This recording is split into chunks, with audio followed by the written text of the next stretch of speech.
Ain't nobody fucking with me like they used to. Open seat in the coupe, so I scoop. Welcome to the Fuck Fentanyl podcast. I am Luis Romero, and I am the Fuck Fentanyl guy.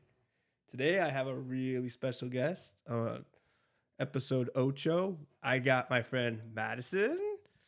How you doing, Madison? I'm good. Hey, guys. So, Madison is one of my models. I met Madison actually during one of my milestones. I had hit 10 years. That was like almost a year ago, actually.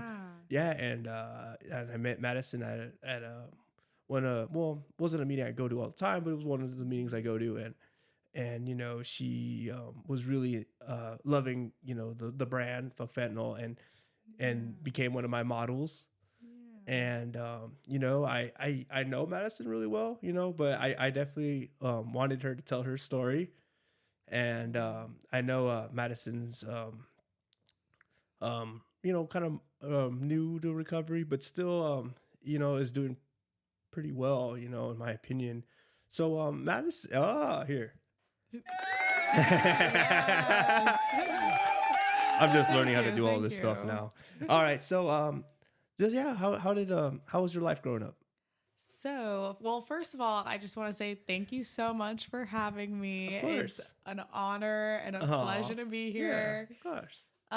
So I grew up in Miami, Florida, with a good family. My mom, my dad, they're still together. I have a sister that's older than me, and I was adopted right at birth. Okay. And growing up, I guess how I found out I was adopted, my mom started reading me books about adoption. And one day, yeah. Kind of like subtle like that? Yeah, super subtle. And I just asked her, I was like, am I adopted?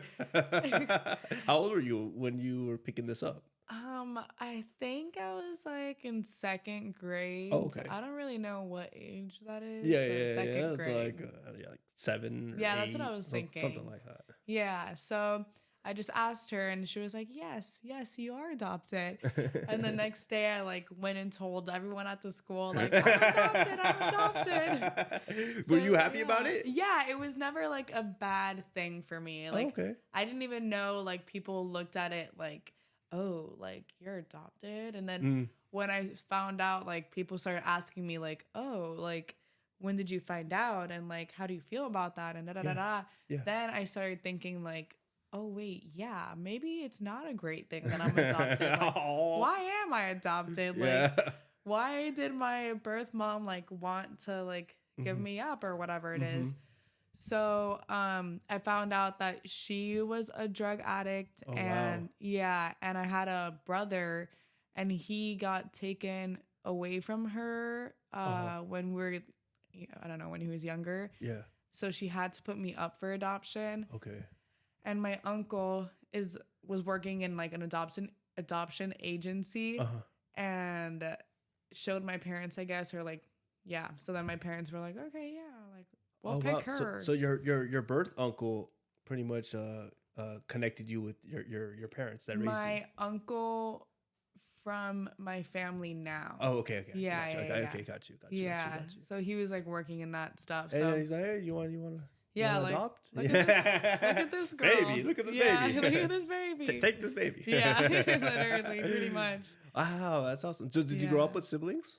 Yeah, so my one sister that I have, we were pretty close when we were younger, but we also like fought a lot. And I remember like my parents would always like make us hug after our fight, and I hated that. I hate that shit too. Yeah, I was like, oh god.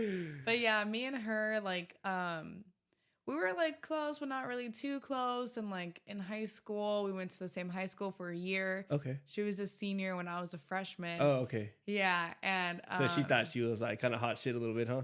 I feel like I thought I was hot shit. Oh, really? Yeah, and I was a freshman. But I just thought that I was like so cool, and I just wanted to be so cool and like look at me or whatever. Like, I don't know what it was, but I just wanted to be a part of the cool crowd, I guess. Yeah, which for is sure. like also I guess how I got into drugs. Oh, and okay. Stuff, drinking. When did you so were you in high school when you first started experimenting? Yeah. So I went to like private Catholic school all my life. Man. Yeah. I have feelings about that. I know, me too. I went to Catholic school for a little bit. No way. Yeah. You know, my dad and my uncle were in they went their whole lives going to Catholic school, or majority of their lives at least, or majority of their school time, and then they wanted me to follow suit, but I had already been in the public system, and I wasn't even a fucking good student either. I mean, Yeah, me neither. and I don't know much about Jesus. I'm sorry. Yeah. And so it was kind of weird, you know, like they tried to put me in Catholic school, and you know, my dad had just died, and I just wasn't really interested. For sure. I wasn't the last thing I give a fuck was learning about religion. Yeah. And then I pretty much have very strong feelings about organized religions, and but I moved past that, you know. Yeah. As I got clean and sober, and like the resentments. Yeah, exactly. But okay, so you went to the Catholic school system in high school. Yeah, high school, middle school, elementary school. Went to church like every Wednesday. Went to church on Sundays with my family, and like I was even like an altar girl, and like I would. Like they're like service positions. Yes, as a kid. Yes, exactly. But you really weren't signing up for it. They just they're like, come on, you want to do it? Yeah. I like wanted to be a part of. Everything I was doing, like I wanted to be a part of it because I just felt like I just wanted a community, I guess. Yeah. And so you didn't mind doing it? Yeah, I didn't mind doing it. Like it was not until I graduated high school where I was like, fuck this shit. Like, I don't give a fuck. Like, I don't believe in anything. Like, whatever. But, so I guess, so like in elementary school, middle school, I never drank. I didn't do any drugs. And then freshman year was when I started like smoking weed. Oh, okay. Yeah, with your friends, trying to fit in type of thing. Yeah, tried drinking for the first time. And I remember one of the first times, like, I went to one of my friend's house. We were just drinking. She had like a little party, and I also smoked weed. So I was like super crossfaded for the first time. Yeah.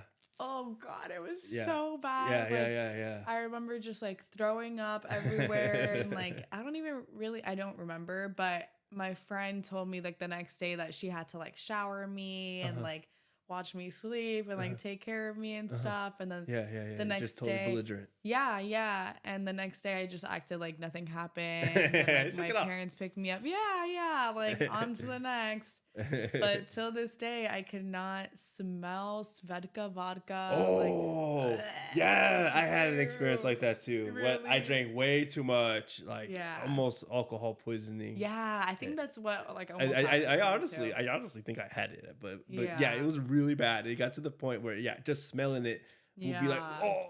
Yeah, like it takes me back to that moment. Yeah, but I mean, I lived and I learned. Not really, not for a long time actually.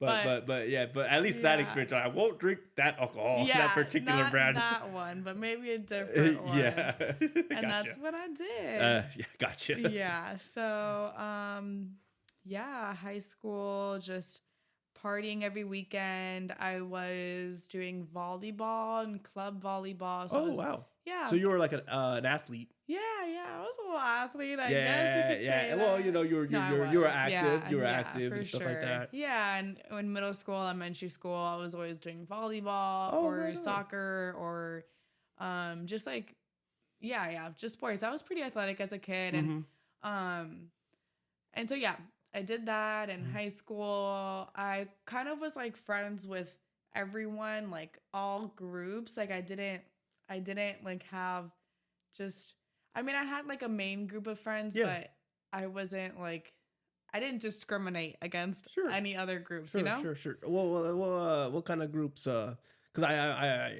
I've always lived here in San Diego all my life. So what kind of groups were there in Miami?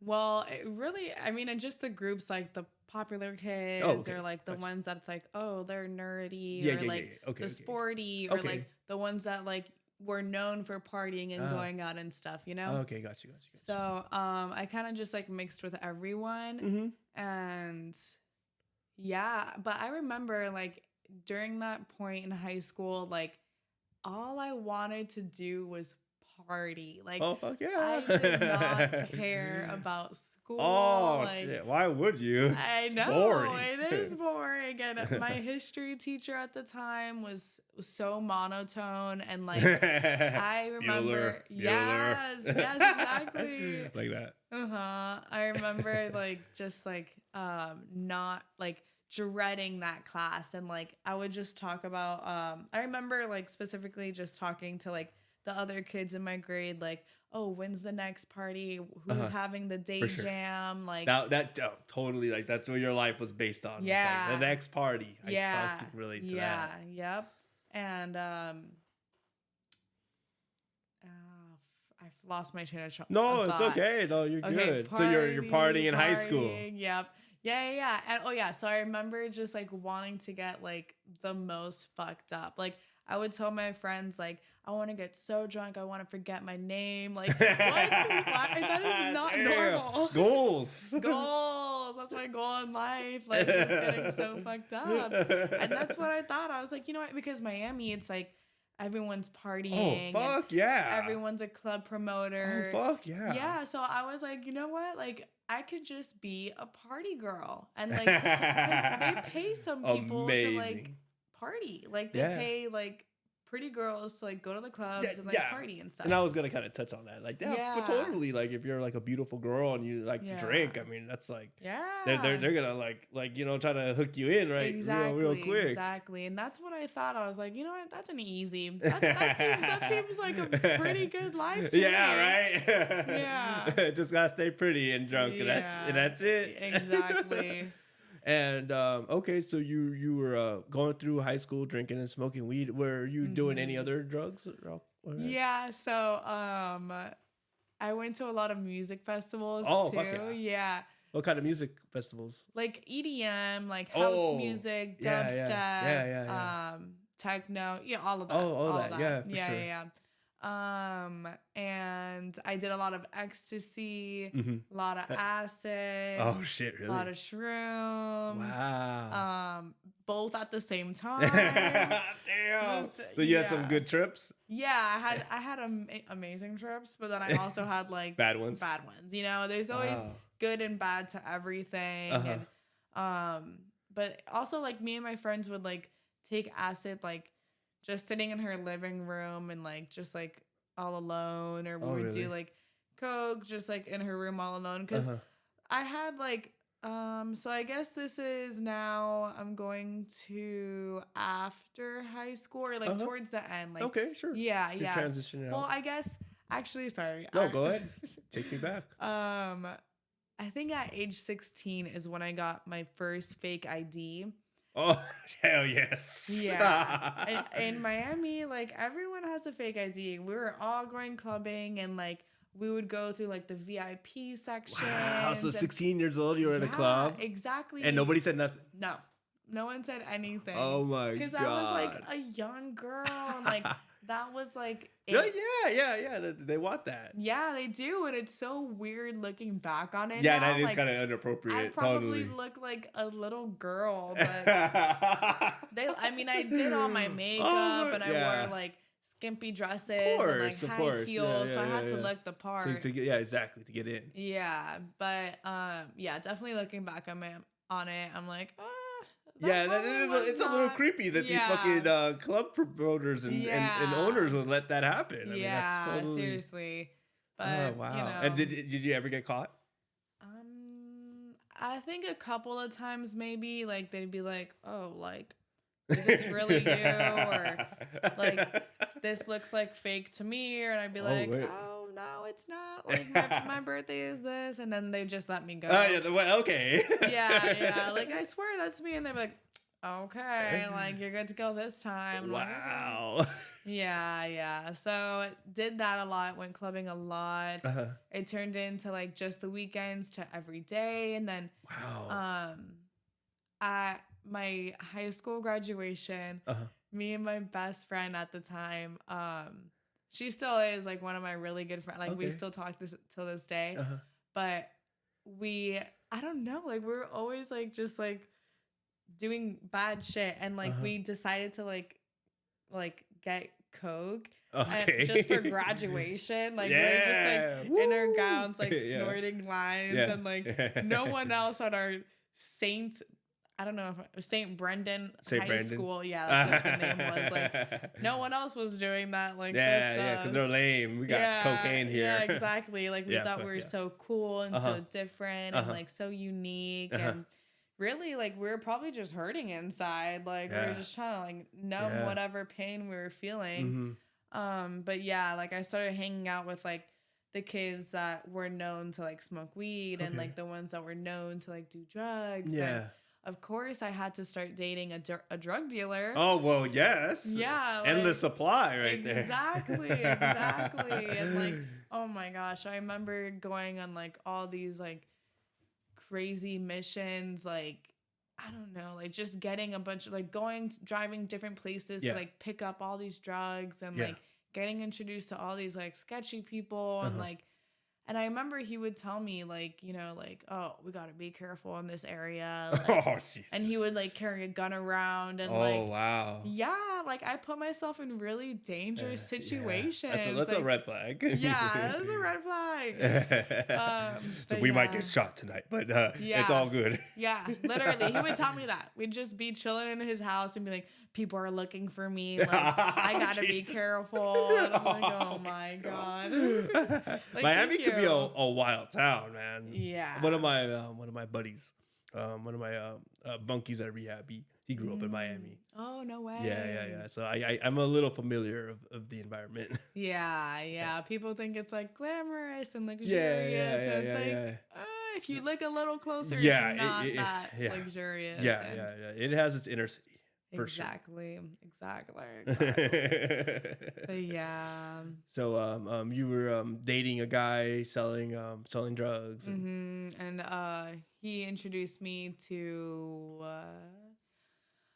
I guess him and this other girl introduced me to like Percocets and like Perc 30s and stuff. Yeah. So I started doing that, and I kind of like forget if like what came first. I think it was actually the Xanax that came first. Maybe.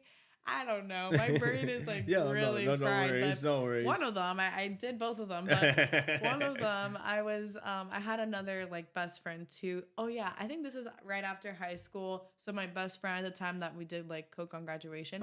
So she left to Florida State University, and I stayed in Miami.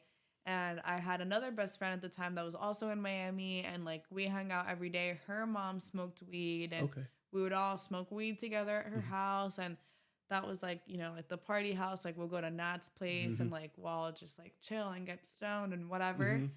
And her mom, I think, and her grandma had a prescription for Klonopin. Oh, okay. So we would like try to like sneak that. And I remember this one time, we were at her grandma's apartment and like we like knocked into like her like medicine drawer or whatever and like knocked off all the pills and like we're like, oh my God, we're so sorry, like let me help you pick this up, and like obviously we're like sticking some in our pocketing pocket a little bit, yeah, like looking back like damn, she needed those. But she needed those. Oh my God.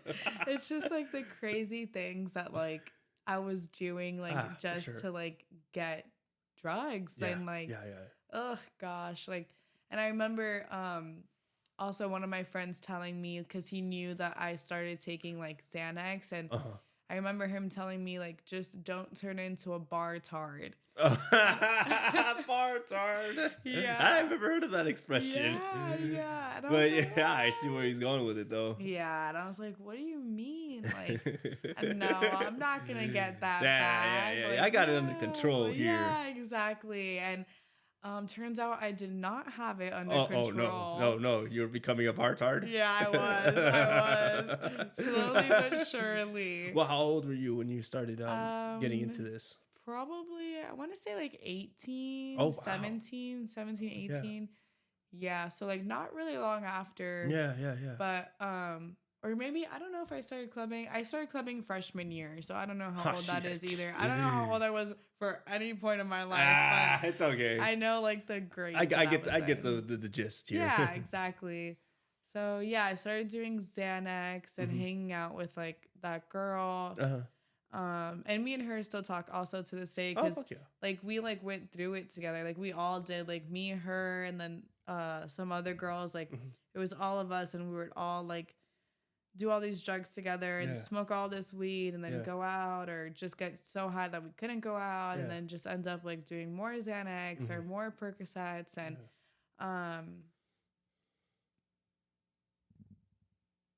yeah. Just like what else was I gonna say about that? Oh yeah. So me and her, we were like inseparable. Like we were like best friends. And yeah, doing drugs. And we got into like a big fight one day, and she was like, "Oh, like you owe me $20." Like da da da da. Really? $20? $20, and she was like loaded. It's like fucking nothing now. I know, and at the time too it was nothing because she was like loaded. Like, just being petty. Yeah, like her grandma was like a real estate agent selling all these like enormous places. I don't know, but she was like she owned her own business and whatever. So she was like, "You owe me $20." And as a friend, like even though she's loaded, like I should have like gave her the $20, but also like I think it was because I remember actually. So what had happened was so I was trying to get like a sugar daddy at this time. Yeah. Fuck yeah. Desperate times. Hey, I mean they make it a little bit more easier. Exactly. So you're trying to get a sugar daddy. Yeah, I was trying to do that, and I don't know. I was like signing up for all these websites, like trying to like scam my way through life. Yeah. Was it like dating sites or like? It was like dating sites, but like for like sugar daddies and like the sugar babies. Dude, there's a website for that. There is. There's wow, a website like for rich, that. like older guys. Yes. And... oh my god. But you gotta be careful. careful. My yacht. Yeah. Yeah. Oh, that's so funny. Yeah. I don't know why. No, it's funny. Like it's crazy. Because my friend, I don't know if I said her name right. It was Stephanie, the Coke graduation. Yeah, okay. So she had a sugar daddy too at the time. Oh, and shit. like she actually would like get money from him, and like they would just text or something. Yeah. And I was like, dang, I want to be like her. Like, yeah. You know? That's cool. Like, just get money. Like, it's like nothing. Exactly. I have to do nothing. So I tried doing that, but I got scammed.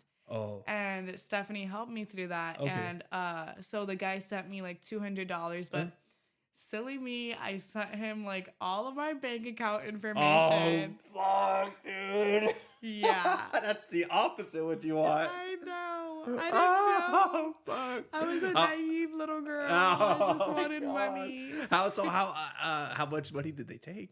I mean, I don't think I had that much money in my bank account. Oh, okay. Go ahead, take it. Yeah. Like, I just know that my bank account was like negative, like $300 or something. That's not too terrible. Yeah, it wasn't too terrible. And I got like, I mean, I did get $200 out of it because he really? like sent me the $200 and I took it out. Oh, wow, really? Yeah. And then I had given my friend like some money for helping me. And then that's why my friend Nat was like, oh, like you owe me $20 because she like also kind of helped me. Oh, but, okay, like, sure. She wanted her cut. Yeah, she wanted her cut, exactly. It's so funny though. Yeah, and at the time, like I was like, what the fuck? Like she's being so, and she like went off on me, and she was like, you're so fucking selfish. Like I'm gonna tell your parents everything. Damn, like, what? Yeah, it was really bad, and So we stopped being friends after that. Okay. And forever, just was tarnished. I think that was like the last time we spoke for like a long time. Okay, yeah, for sure. Because we had like little like hiccups here and there, but like we never really got into fights like that. Because like I don't know, we were just always there for each other, and like Yeah, but this time was like serious. Yeah, you know? yeah. With in you're getting into addiction and Yeah. money's involved. Exactly, It's just people. exactly. It just brings out the worst in people. It does, exactly. Like, and my parents knew too. Like, my parents would see us together and see me and all my other friends together and like just like nodding out or like coming home super faded or coming home at like 5 a.m. when my curfew is supposed to be like 2 a.m. or like my parents are like trying to ground me and I would still just do whatever I wanted. Yeah. Like, I didn't listen to them at all. I was never home. I was always at her house specifically because I was the party house. And so yeah, when that friendship kind of ended, I was like thinking like, okay, well, that ended, but like, I'll probably get clean now. I'll probably get better now because she's not involved and it was all her fault. Like she's the reason why I was smoking weed. Like she's the reason I was like blaming her. Yeah, for sure. And that's what my parents thought too. Like they were like, oh, she's only doing this because of her. Yeah, so, like, she's the bad influence. Yeah, exactly. The bad influence. And like, that's what I thought. But as time went on, I realized like, I was going through like the come downs of like the perks and just like coming down smoking weed. So I ended up like doing it on my own. And I had my friend Stephanie. She came back from FSU because I think she like didn't do well in school over there because all the parties. And, too much party. Yeah. Is FSU, that's the number one party college? Is that the same one? That's what I think it is. Alabama is like really popular too for partying, but FSU for sure in Florida. Yeah, because I always hear that like in meetings. Like I went to FSU and it's the number one part of, like they're bragging about it almost. Yeah, it's just an observation. I'm just like, no, it's true. But she had come back from that school. And then we started doing drugs together. And then again, I had another like drug buddy that I can like do my shit with and like feel safe. Yeah. And I was always like dating a drug dealer too, or I was always to stay. Yeah, exactly. So I get that. I guess now I'll just like fast forward to COVID. Oh, COVID times. Yay. COVID times were the worst for me. For me and my friends, it was so bad. Yeah. Like, all we did Shut was down. like, yeah. And Miami was like not really shut down. Like it was. Oh, yeah. Florida kind of resisted against the lockdowns. Yeah, for they were about it for like, I don't know, maybe like 2 weeks. And then they're like, well, fuck this. Yeah. Like we need our croquetas. Yeah. My Cuban coffee, my cafecito. Yeah, dude. Seriously. So yeah, during like that lockdown, like me and my friends just did the same thing, smoked weed, did Percocets, like literally the same thing. But now it was just like we had all day, every day to do it. Were you working during this time? Like, oh yeah, so I was working. So the first place that I was working when I first started doing my drugs was like a super, super good smoothie spot. Oh, nice. Food and everything. And I met some girls there and we all would smoke weed on our breaks or we would all like that was when I was doing Xanax and me and the girl would like split one or we'd put in our drinks and like, I was about to ask that, did you put it in a smoothie? Yes, we would. We tried doing that. We did. That's what it popped in my mind immediately. Yeah, yes, exactly. That's what we tried doing. And so you're working there and then you're working other jobs like that? Yeah, so and then I worked at another job after that one. This one was like a high-end retail place. And okay. Somehow I like was working there. And, like, I was doing my perks in the bathroom. I remember like crying on the job because I would like run out and like I would just like fiend for more. Like I was just like hated my life when I wasn't on it. But when I was on it, I felt like amazing. Yeah, right. I had got to the point where I was like, you know what? Like, this is what I'm going to do for the rest of my life. Like, I love this feeling. Like, I can never be the same without it. Like, I'm always gonna need to do this. And I like accepted it. I like truly accepted to my innermost self, like, I am just gonna do Percocets for the rest of my life. And that's it. Yeah, I could totally relate to that. Yeah. So I worked at another job after that, and that's when I went. Oh yeah, so at that job, the high-end retail place. I went to like a music festival, did a lot of drugs, and then my friend passed away like a couple days later. Oh wow. And I remember like going into work, like I got the call like as I was walking into work, and I was like, what? And I like was like crying, and like the girl that was working with me, actually I should probably write her on my resentment list because I did not like I just created a resentment. I forgot about that. But hey, that happens all the time. Yeah, I definitely had a resentment towards her because I was like crying and I was like, I can't work today. Like my friend just died. Like I have to go. And she was like, wait, like you can't leave yet. Like we need to find a cover. And I was like, girl, like my friend just died. Like I'm leaving. Oh my God, really? Yeah. So I packed my shit and left. Yeah. And I remember like going to his funeral and seeing his family and like all of our friends together. And like his mom was like saying like, you know, like, please guys, like we know that you guys, you know, do like party stuff and you guys party a lot. And how did he pass away, if you don't mind me asking? Yeah, it was actually from a heart attack. Gee, really? Yeah, how old was he? Due to drugs. He was like 20. No 21. Fucking way. Yeah, 20 years old. He had a heart attack from drugs. Yeah. Oh, geez, shit. Yeah, like we had just gone to like this music festival for like 3 days, doing ecstasy, doing cocaine. Yeah. He was doing lean and perks and Xanax and weed and drinking. Jesus literally Christ. All of it. And I guess, and we drove back together, and I don't know what he took when he got home, but like the next day, like we got a call saying that he had passed. Jesus Christ. Yeah. And it's not like the first, like it's not the last person that I know to like die of something like that, or like an overdose. Like there's just so many people, you know, like obviously, you know, you have the Fuck Fentanyl brand. I hear a lot. And actually my father passed away from a heart attack. Oh, really? At 33. Yeah. Oh, wow. Yeah. So I you know, that's why I was a little stunned. I mean, even I thought he was at the time when he passed away, you know, he was a full grown man, you know, but now that I'm his age, it's just, I'm just like, God damn, he was fucking young. Like, you know what I mean? Yeah. No, that is young. Yeah. So, dang, but I'm sorry to hear that. No, it's okay. Yeah. And, but yeah, so, that's why when I was hearing you know, share about that, I was just like, damn, that's crazy. That's crazy that he passed away from, you know, just from a heart attack, just because his body couldn't take it no more. Yeah. That's really sad. Yeah, and, no, it is. Yeah. So okay, so you were at like the funeral. Yeah, the funeral and all that. Yeah.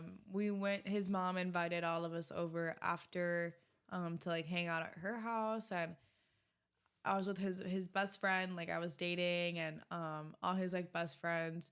And I wasn't dating all his best friends. I was just dating one. You're a lady. Yeah. So after like, I remember. Well, first of all, I remember that girl Nat was there, and I remember we were friends again at this time or something. And she was like, "I swear, like I'm never gonna do drugs again. Like we should make a pact to never do drugs." 5 minutes later, we're like, okay, where's the plug? Like, we need to pick up. And, like, you would think that, like... That would be a wake-up call. Yeah, like, we just saw our friend. And then also, before that, my friend Tiffany was in a coma and ended up, like, you know, like, dying from drugs, too. And, like, you would think that, like, all these things, like, I'd be like, oh, well, like you this is can crazy. connect it Like, in a way, yeah. but you're just so far into your addiction. Yeah, like that's the only You thing just put I the blinders knew. on. That's not gonna be me. Yeah, like I thought that was like the solution to everything was like the drugs. Like I didn't want to feel emotions. I didn't know how to feel emotions, so I would just numb it all up with drugs and alcohol.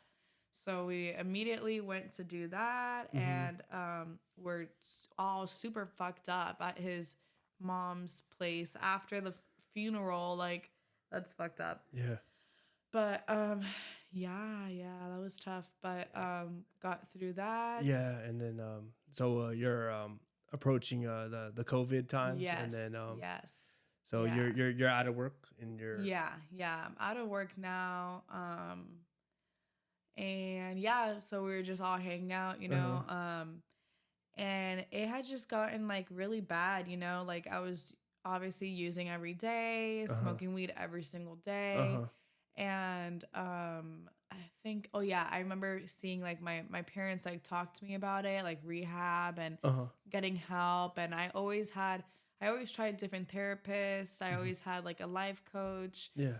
And nothing like, you know, like worked. Like that wasn't gonna stop me. So my parents thought, you know, maybe rehab would help. And I remember seeing my mom, like she had all these like notes on like these different places, and she was looking up, searching, researching, like all this work. And I ended up going to like this rehab place, but it was like right when COVID started. Yeah. So they tested me before I got in, and I was negative.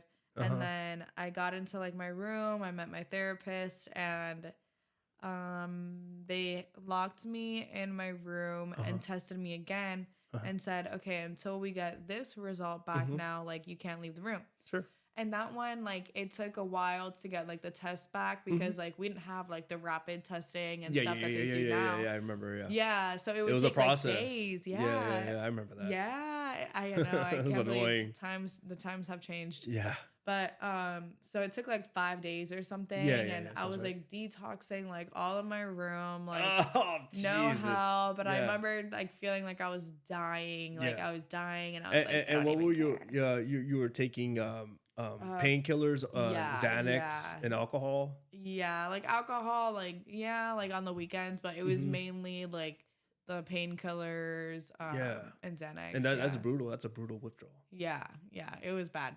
Yeah, it Could literally have died actually because Xanax has that effect. You know. That's true. Whew. That's true. So that's good. I mean, you're kicking, and it's COVID. Yeah, it was not the worst. Like, yes, the come down was really bad, but then since it was COVID, like I had a 2-bedroom room all to myself, and like the TV. That's nice. They let me keep my phone because, like, I don't know, I guess it was COVID. So after like the 7 days, they told me, okay, well, you tested positive, so now you gotta go. No, they kicked me out because I tested positive for COVID, so they were like, you can't stay here. Okay, gotcha. Yeah, so they kicked me out after 7 days, and I was like, okay, well, fuck this, I'm getting high again. And that's exactly what I did. Oh, wow. Did not learn. But at that rehab is where I got introduced to AA. Oh, fuck yeah. Yeah, so my therapist told me about it. I remember her writing down like all these rooms that I could go to. So I told my parents about it, and they're like, okay, yeah, like we'll take you. So I did, and even though it was COVID, like some rooms were still open, like on the low. Yeah. I remember. I remember those on the low meetings. Exactly.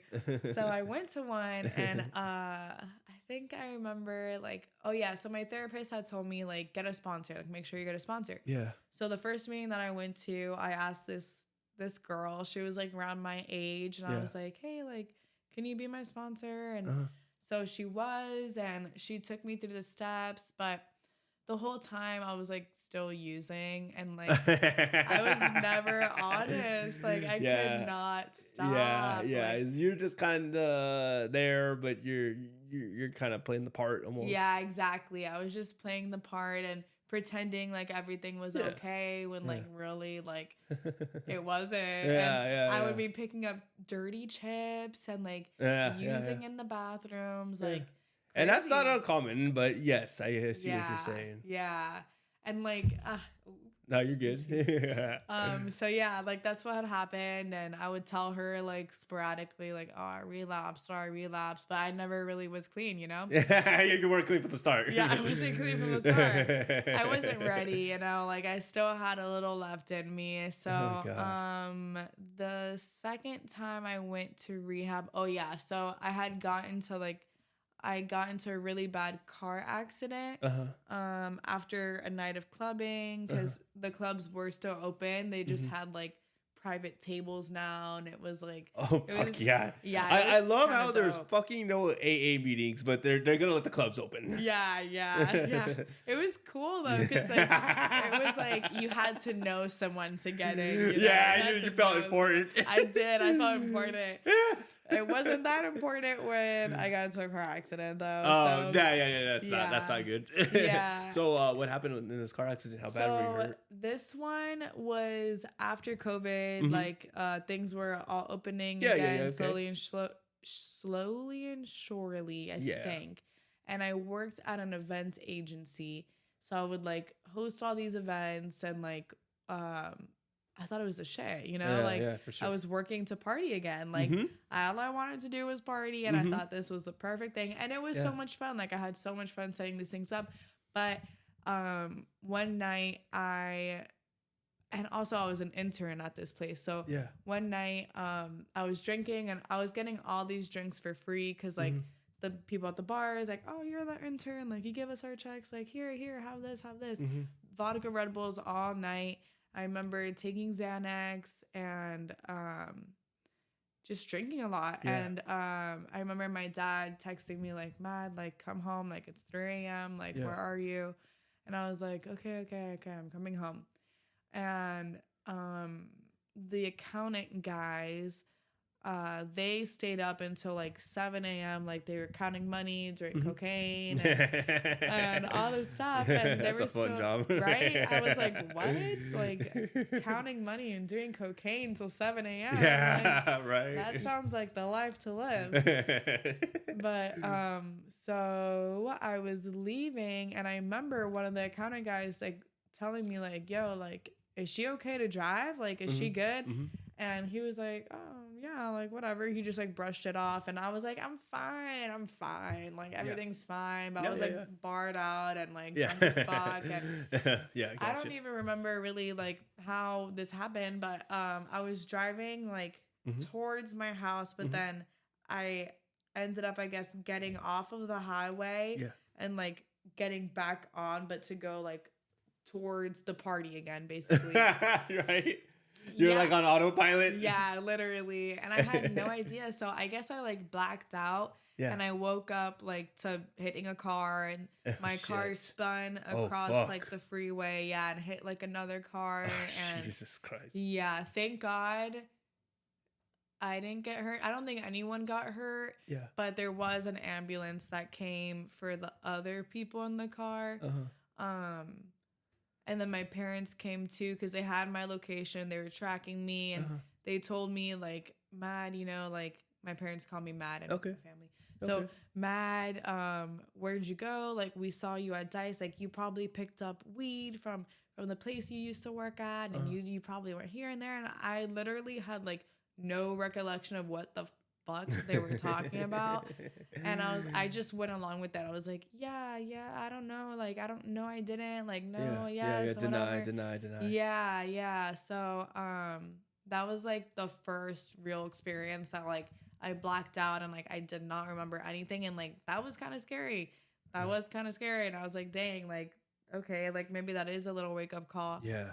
And I remember like talking to my therapist, and she was like saying like, that's probably an indication for you to like slow down or like stop, you know, sure. like for sure. Yeah. But, that didn't stop me. I just kept using and using, you know, and that's typically how it goes. Yeah.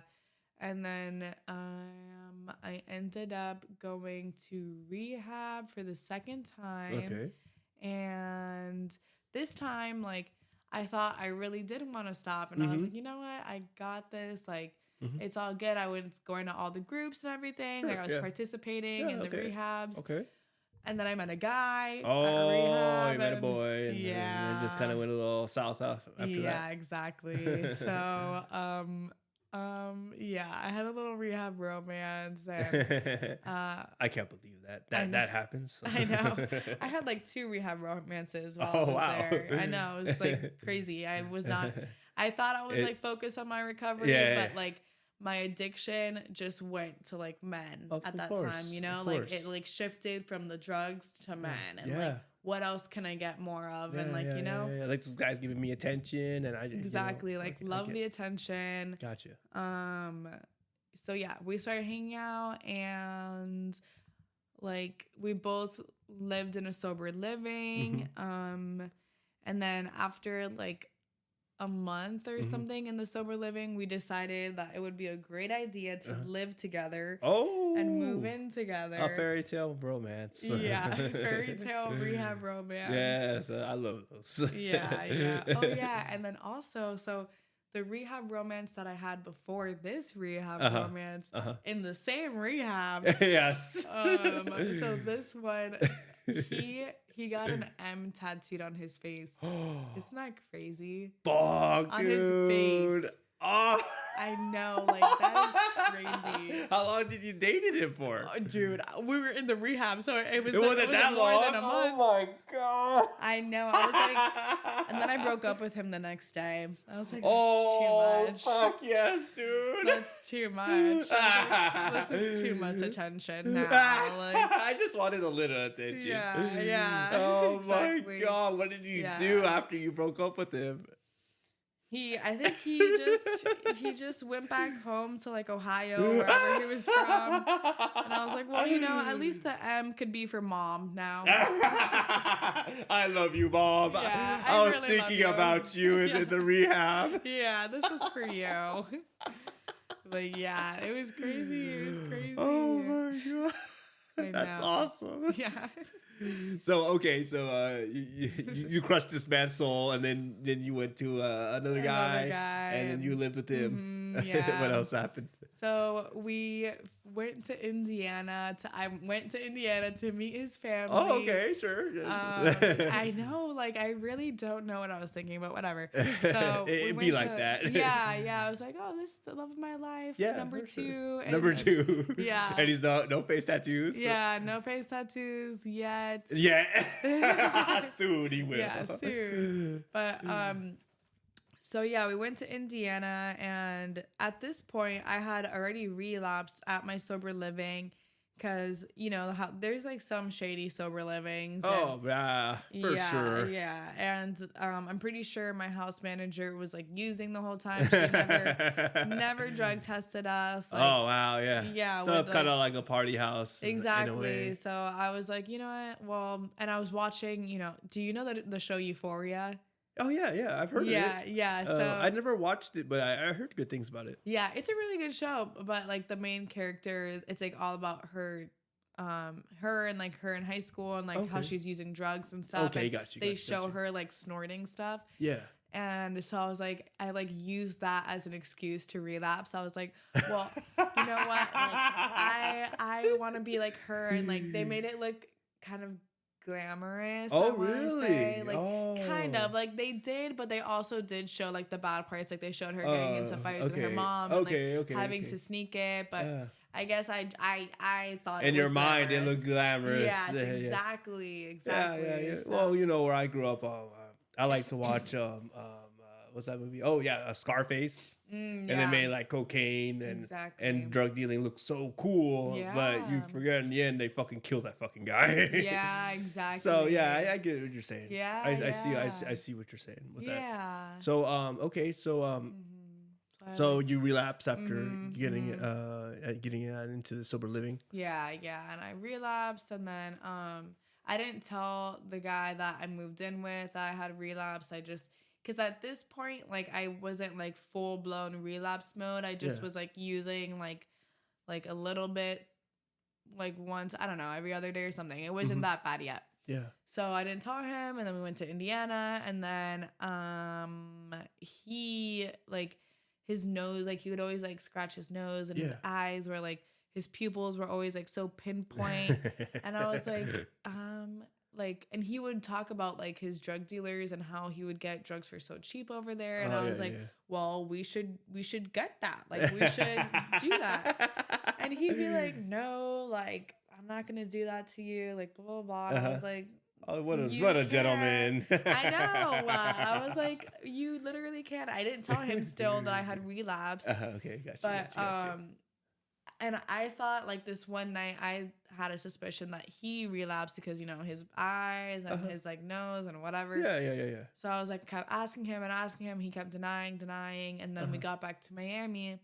And then that's when he decided to like tell me that like, yeah, he did relapse. And I was like, God damn it. Like, I was going to tell you that I relapsed. Like, whatever. Yeah. So we both ended up using, and that's when I got introduced to heroin. Oh, Jesus. Yeah. And I remember, like, because our perks were like fucking $45 for like one pill. And like, we were both like trying to like use together, and it just was like super expensive. So yeah. He was like, oh, like we should just ask if he has like any age. Okay. And I was like, are you crazy? Like, I'm not doing that. Like, You were away from that stuff. Yeah, I was like, no. But then he was like, we'll just try it. Like, we'll just do it one time. Okay. And I was like, okay, fine. Like, we'll try it, but like, I'm not injecting in, and like, I'm not doing that. You had boundaries. Yeah, I had boundaries. So we did that, and that lasted like a couple months. Okay. And then the plug had run out of age and was like, oh, but I have fentanyl. Oh, fuck. And I was like, same thing. Like, I was like, are you crazy? Like, I'm not. Hey, I could mess around with heroin, but fentanyl, I draw the line. Yes, exactly. I was like, there are people dying from this. Like, of course, it was probably already a notorious drug by the time you're using it. Exactly. So I was like, no. And then he was, again, same thing, just one time. You know, I was coming down from the heroin, and we were all coming down, and I was like, okay, fuck, fine. Yeah, right. Once the withdrawals really got you. Yeah, exactly. Like, I did not want to feel like that. I didn't want to feel the pain that I was in, and I was like, okay, fine, whatever. Like, we'll do it. Okay.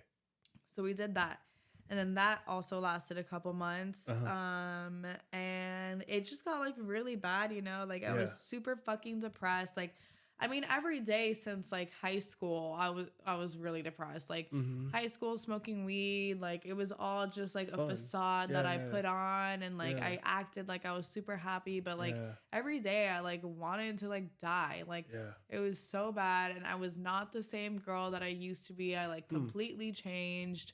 Yeah. You went from a party girl, you know, to a full blown fucking opiate addict, a fentanyl user, and that's a total like drastic, you know, change right there. That is like I literally went from like going to church to like living in a trap house, like doing fentanyl and heroin and smoke, like the tinfoil was everywhere. Yeah, of course. Yeah, so my parents realized that I was using again, and because I stopped calling. Of course, you checked out. Yeah, if I did go over, like I was always probably looking high. Yeah, of course. And one day, well, actually, so the place that I was working at the time, such a cute little place, New York Deli, called Grandpa's. Really good if you're in Miami. Go check them out. I'll go check them out. Yeah, but like all the hostesses and servers were all women, and the cooks were all men, and all of the women were using perks at the time. Like every single well, that sounds like an awesome place then. Yeah, it was perfect for me. I was like, oh, I found my people, you know? Yeah. So I started using there, and eventually, because I had started sober there. Okay. And eventually, like the bosses, like the owners, like I don't know why they like looked out for me, because like all the other women were using, but I guess I was like the youngest one that was working there too. So they saw something in you. Yeah, they did. And so they pulled me into their office one day, and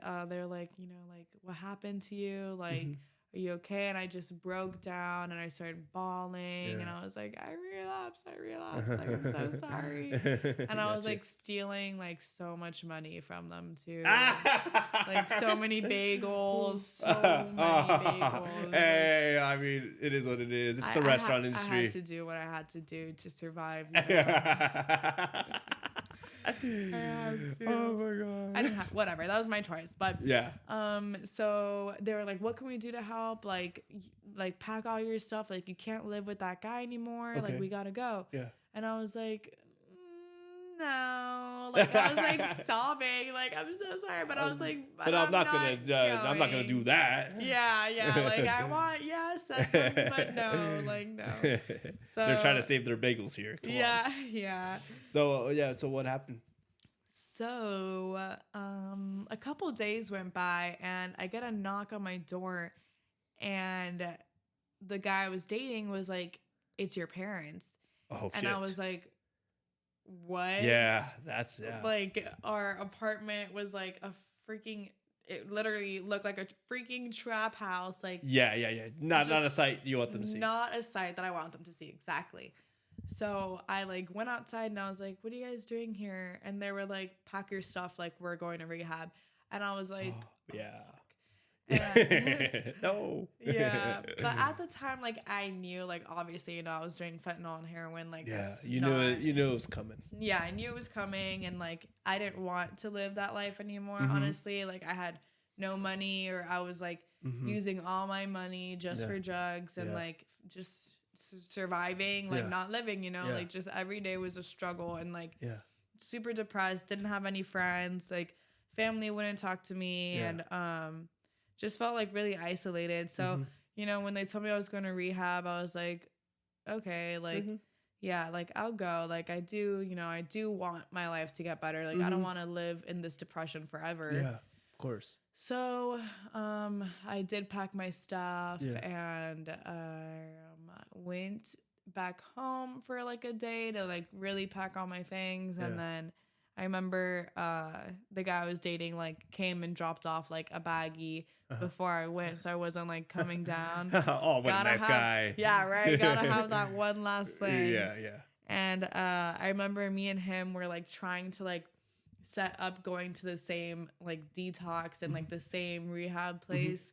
And we thought we were so sneaky. Real slick. Yeah. And so yeah, I had said like we're going to this one place, and my parents were driving me there. It was like an hour or two away, and I remember we like passed it. Yeah. And I had it on my maps because I was like, I'm going to this place, like we're going together, like. And we passed it, and my parents were like, or I was like, oh, like, where are we going? And my parents were like, we're going to rehab.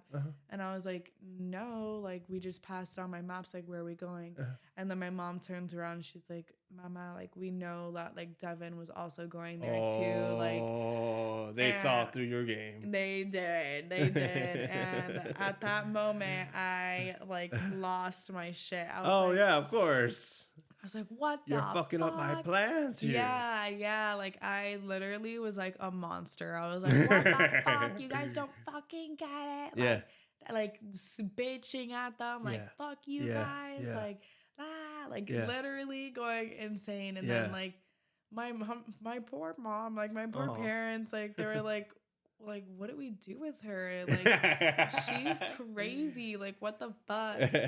So, but I guess I like calmed down, and I just like was like hyperventilating, and I was like, I'm coming down. You guys are like fucking me up, like whatever. But so we ended up eventually we got to the place in one piece, and I was not a happy camper, but we got there, and thankfully like the place that I went to, I knew about it because my Stephanie, she had gone there before. So I was like familiar, like, she went here and she liked it. So like I felt like safe. Yeah, it's legit, Yeah. So I went through whatever, good rehab place again, loved it. Yeah.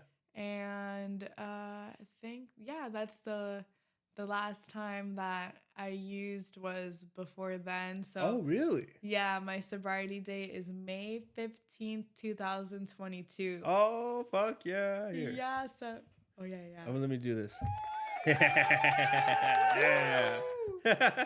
Yeah. Okay, so fuck So yeah. now I'm So coming on 2 years. fuck yeah. soon. That's fucking crazy. Yeah. Isn't that crazy? Wow. Yeah.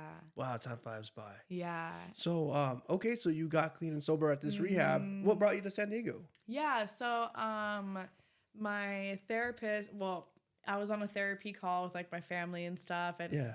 they were like, okay, like you're almost about to leave, but you're not coming back to Florida. You lost your Florida privileges? Yeah, I did. They were like, you could go to Texas or California. And I was like, oh, well, California. Yeah. Knows how to, exactly. That's awesome. Yeah, so I was like, okay, I think California is more my vibe. Like, I don't know. When I think of Texas, like, sorry, no offense, I think of like cows and farmland and the country. That doesn't sound appealing to me. Yeah, like that's not really me. You know, I'm more of a city girl, I'm more of a beach girl. Yeah. Like so I chose here, and I went to a 6-month program here. Okay. It's called Mayor's House. Oh, It's shout out Mayor's House. Shout out. It's an all women's facility. Okay.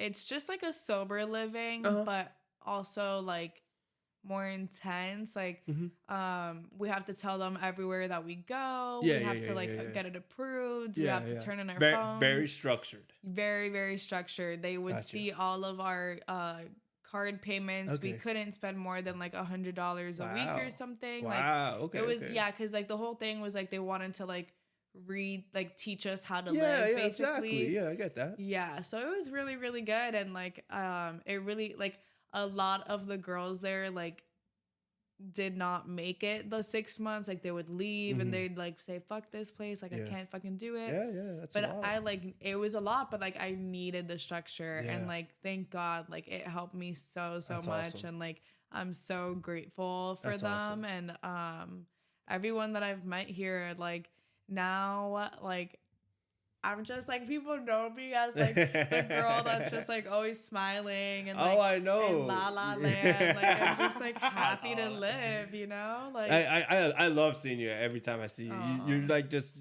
you're exactly how you put it. You're just you're always smiling. You're always like happy and so happy and go lucky, and it's contagious. Yeah. And I love it, and I'm so glad I got to meet you through this brand. Aw, thank you. Really, I really do. too.